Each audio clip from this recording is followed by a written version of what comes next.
ಪ್ರಯತ್ನಿಸಿದ್ದೀಯ, ಅದರಲ್ಲಿ ಯಶವನ್ನ ಕಂಡಿದ್ದೀಯ. ಅಭಿ ಬೆಂಕಿಯ ತಿಂಡಿನಾಪಾದಿಯಲ್ಲಿ ಪ್ರವೇಶ ಮಾಡುತ್ತಾ ಹಿಡಿದಿರುವಂತಹ ಕೂರಸೆಯಿಂದ ನಮ್ಮ ಅನೇಕರ ಸವರುತ್ತಾ ಮುಂದೆ ಬಂದು ನಿಂತಹ ಸ್ಥಳವೇ ಸಾಮ್ರಾಟ ಸುಯೋಧನ ಮುಂಭಾಗದಲ್ಲಿ. ನಿನ್ನ ಚಾಕಚಕ್ಯತೆ, ನಿನ್ನ ವಿಕ್ರಮಕ್ಕೆ ಮೆಚ್ಚಿ ಹೊಗಳುತ್ತಾ ಇದ್ದೇನೆ. ಮಗು ಅಭಿಮನ್ಯು 10 ಮಕ್ಕಳ ಯಾಕೆ ಕುಲಕಪ್ಪನ ಇದ್ದ ಅಂತಾದ್ರೆ ಆ ಗಂಡು ಮಗ ಏನನ್ನು ಸಾಧಿಸಬಲ್ಲ, ಜಯಿಸಬಲ್ಲ ಅನ್ನುವುದಕ್ಕೆ ಪ್ರತ್ಯಕ್ಷ ಸಾಕ್ಷಿ ನೀನು ಅನ್ನೋದಕ್ಕೆ ಅನುಮಾನ ಬೇಡ. ಹಾಗಾಗಿ ನಿನ್ನನ್ನು ಹೊಗಳಿದ್ದೇನೆ ಎಂಬಲ್ಲಿಗೆ ಹಿಕ್ಕಬೇಡ, ಉಪ್ಪಬೇಡ. ಇಷ್ಟೆಲ್ಲ ಹೊಗಳಿದ್ದು ಯಾರಿಗೆ ಗೊತ್ತುಂಟ?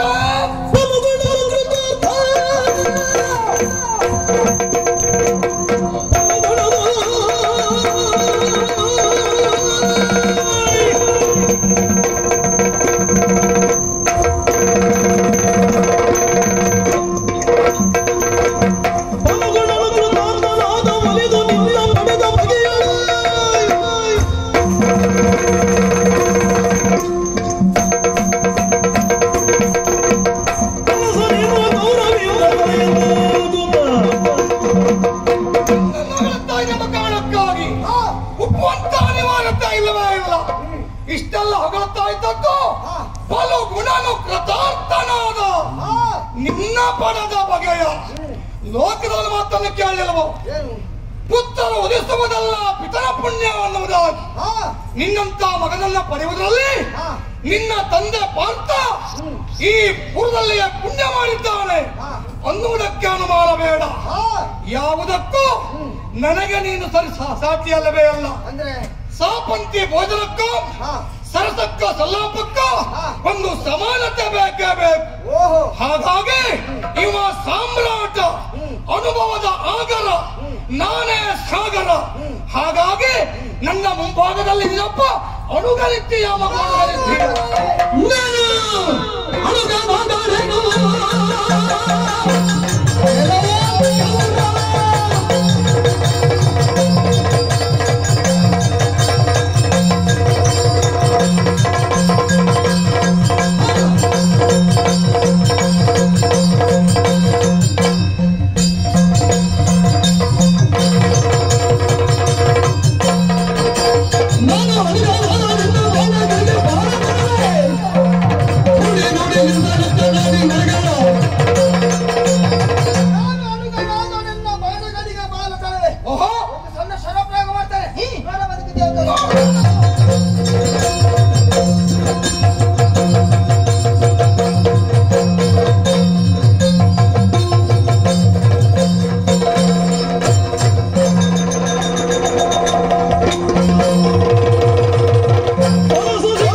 ಬೆಳೆಯುವ ಸಿರಿ ಮೊಳಕೆಯಲ್ಲಿ ಎನ್ನುವ ಹಾಗೆ ಈ ರಣಕ್ಷೇತ್ರದಲ್ಲಿ ನಿನ್ನ ಸಾಮರ್ಥ್ಯವನ್ನು ಮುಕ್ತ ಕಂಠದಿಂದ ಹೊಗಳುತ್ತಾ ಇದ್ದೇವೆ, ಕಣ್ಣಿನಿಂದ ಕಂಡಿದ್ದೇವೆ.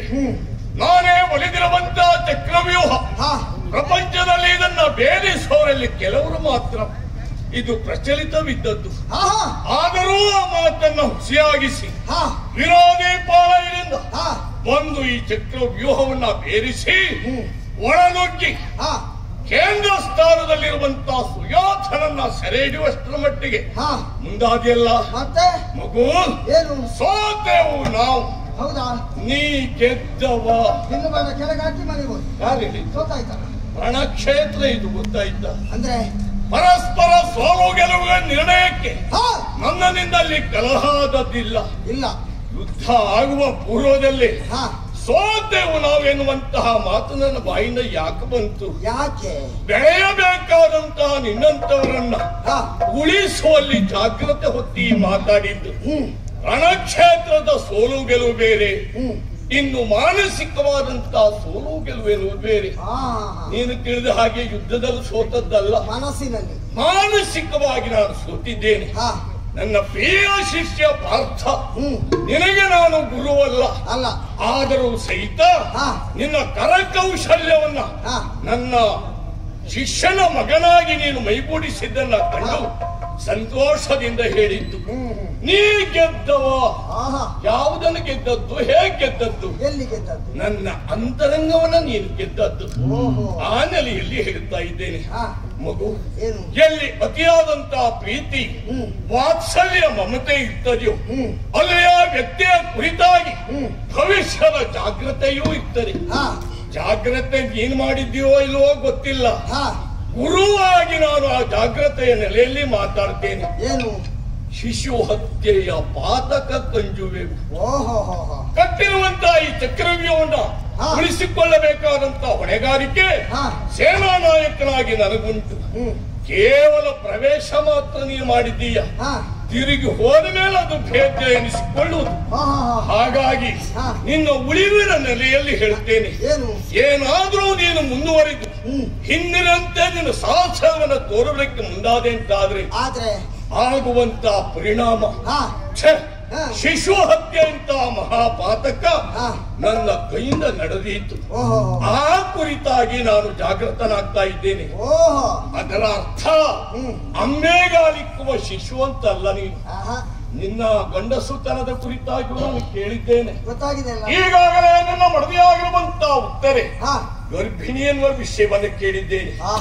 ಎಲ್ಲಿಯಾದ್ರೂ ರಣಕ್ಷೇತ್ರದಲ್ಲಿ ನೀನು ಸೋತೆ ಇಲ್ಲ ನೀನು ಸತ್ತೇ ಹೋದೆ ಅಂತಾದ್ರೆ ಪರಿಣಾಮ ಏನಾದೀತು?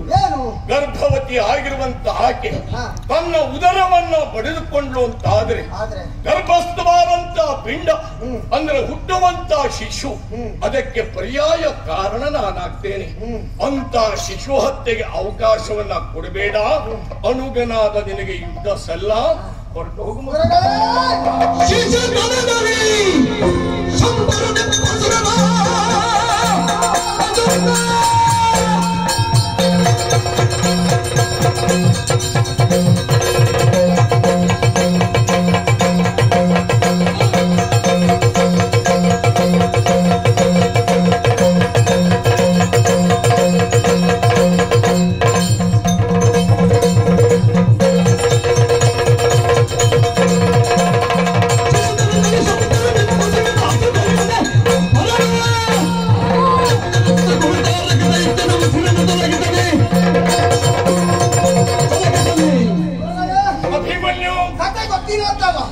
ಒಂದು ಕತೆ ನೆನಪು ಮಾಡ್ತಾನೆ. ಅಜ್ಜ ಮೊಮ್ಮಗನಿಗೆ ಕತೆ ಹೇಳ್ಬೇಕು ನಿಜವಾಗಿ ಅಲ್ವಾ? ಈಗ ಮೊಮ್ಮಗನ ಸಾಲಲ್ಲಿ ನೀನೇ ಅಜ್ಜಿ ಕತೆ ಹೇಳಲಿಕ್ಕೆ ಹೊರಟೆ. ಕತೆ ಹೇಳುದಲ್ಲ, ನೆನಪು ಮಾಡ್ತೇನೆ ಅಷ್ಟೇ. ಮರೆತು ಹೋಗಿದ್ರೆ ಹೌದು.